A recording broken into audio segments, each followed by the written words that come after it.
ఒకవైపు ఆంధ్రప్రదేశ్ కూటమిలో ఉన్న టీడీపీ, జనసేన పార్టీల మధ్య సంబంధాలేవైనా దెబ్బతింటున్నాయా అనే చర్చలు బయలుదేరినప్పుడు, ఆ 2 పార్టీల మధ్య స్థానిక సంస్థల ఎన్నికలకు సంబంధించి సీట్ల పంపకాల విషయంలో కూడా ఒక పంచాయతీ రాజుకోబోతోంది అని జనసేన ఎమ్మెల్యేలు కూడా దానికి సంబంధించి కొన్ని పబ్లిక్‌గానే కామెంట్లు చేస్తూ ఉన్నారు.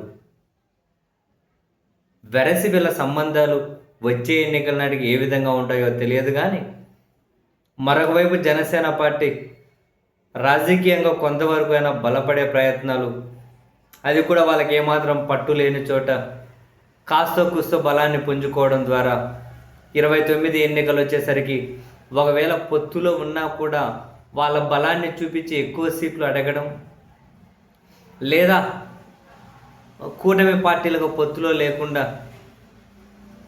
బయటకు వచ్చేవని ఇంక వేరే పార్టీతో జతకట్టి పోటీ చేసిన వాళ్ళ ఉనికి కొంతవరకైనా చూపించుకోవాలి అని చెప్పి అటువంటి ప్రయత్నాల్లో ఉన్నట్లున్నారు. అందుకే కొన్ని చేరికల మీద కూడా దృష్టి పెట్టినట్లున్నారు. రాయలసీమకు చెందినటువంటి ఒక మాజీ ఎమ్మెల్యే, అంటే అనంతపురం మాజీ ఎమ్మెల్యే గురునాథ్ రెడ్డి గారు ఉన్నారు కదా. గురునాథ్ రెడ్డి అని ఉండేవాళ్ళు 2009లో అనంతపురం నుంచి కాంగ్రెస్ ఎమ్మెల్యేగా గెలిచారు. జగన్మోహన్ రెడ్డి గారు పార్టీ పెట్టిన తర్వాత తన వెంట నడిచారు, ఎమ్మెల్యేకి రాజీనామా చేశారు. తర్వాత 2012లో భారీ మెజారిటీతో గెలిచారు. తర్వాత 2014 ఎన్నికల్లో ఆయన పోటీ చేశారు, అక్కడి నుంచి ఓడిపోయారు. ఓడిపోయిన తర్వాత ఇంకంతే, దాదాపు రాజకీయాలు ఏమంటారు, ఆయన యాక్టివ్ లేకుండానే పోయారు అనుకోండి. 2017లో తెలుగుదేశం పార్టీలోకి వెళ్ళినట్టున్నారు. తర్వాత అక్కడేమి ఇచ్చిన మాట ప్రకారం ఏమీ నెరవేరలేదు అని 2018 చివరికి వచ్చేసరికి మళ్ళీ వైసీపీలోకి వచ్చినట్లున్నారు. వైసీపీ కూడా ఇంకా పెద్దగా ప్రియారిటీ ఇచ్చినట్లేరు. 2019లో అనంతపురం నుంచి అనంత వెంకటరామిరెడ్డి గారు పోటీ చేశారు, ఎమ్మెల్యే అయ్యారు. సరే 24లో మళ్ళీ అనంత వెంకటరామిరెడ్డి గారు పోటీ చేసినా ఓడిపోయారు. సో మొత్తం మీద గురునాథ్ రెడ్డి గారు అయితే ఈ 12 ఏళ్లలో పెద్ద యాక్టివ్గా ఉండేది అయితే ఎప్పుడూ లేరు. ఇప్పుడు ఆయన జనసేన పార్టీలో చేరబోతున్నారట. ఈ నెల 25వ తేదీన ఫుల్ హడావిడిగా, అంటే హడావిడి అంటే ఏముంటాయి, కొంత ఆంచర్లను, కార్లను, అవి ఇవి వెహికల్ పెట్టుకొని పోవడం. జనసేన అధ్యక్షుడి సమక్షంలో ఆ పార్టీ కండువా కప్పుకోబోతున్నారు అని.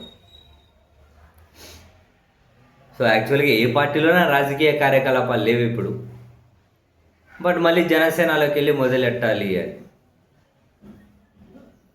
25వ తేదీ చేరబోతున్నారనేది వార్తలు వెలువడుతూ ఉన్నాయి. ఇది ఎంతవరకు నిజమో 25 వరకు వేచి చూస్తే తెలుస్తుందేమో. బట్ ఒకటైతే ఫ్యాక్ట్, జనసేన పార్టీ నాయకులు స్థానిక సంస్థల ఎన్నికల్లో ఎక్కువ సీట్లు అడుగుతూ ఉన్నారు. అంటే 24 జనరల్ ఎలక్షన్స్తో పోలిస్తే పర్సంటేజు, 29 వచ్చేసరికి కనుక ఎక్కువ సీట్లు కావాలంటూ ఉన్నారు. కూటమిగా కలిసి ఉంటే అందులో వాళ్ళ పాత్ర కూడా పెరగాలని అయితే గట్టిగానే కోరుకుంటూ ఉన్నారు. సో వాళ్ళ పాత్ర పెరగాలి అన్న, కూటమిలో ఉన్న వాళ్ళ బలం పెరగాలి అన్న, వాళ్ళకంటూ చెప్పుకోదగ్గ నాయకులు, ఓట్లు, బలగమో కావాలి కదా రాష్ట్రంలో అన్ని ప్రాంతాల్లోనూ. అందుకని సరే, ఇప్పుడు రాజకీయాల్లో ఫేడ్ అవుట్ అయ్యారా, యాక్టివ్గా లేరా, దీంతో సంబంధం లేకుండా ఒకప్పుడు ఎమ్మెల్యేగా పనిచేశారు, కాస్త కూస్త అనుచరగానం ఉంటుంది, అదైనా ఉపయోగపడుతుంది కదా అని చెప్పి బహుశా చేర్చుకుంటూ ఉండొచ్చు కూడా.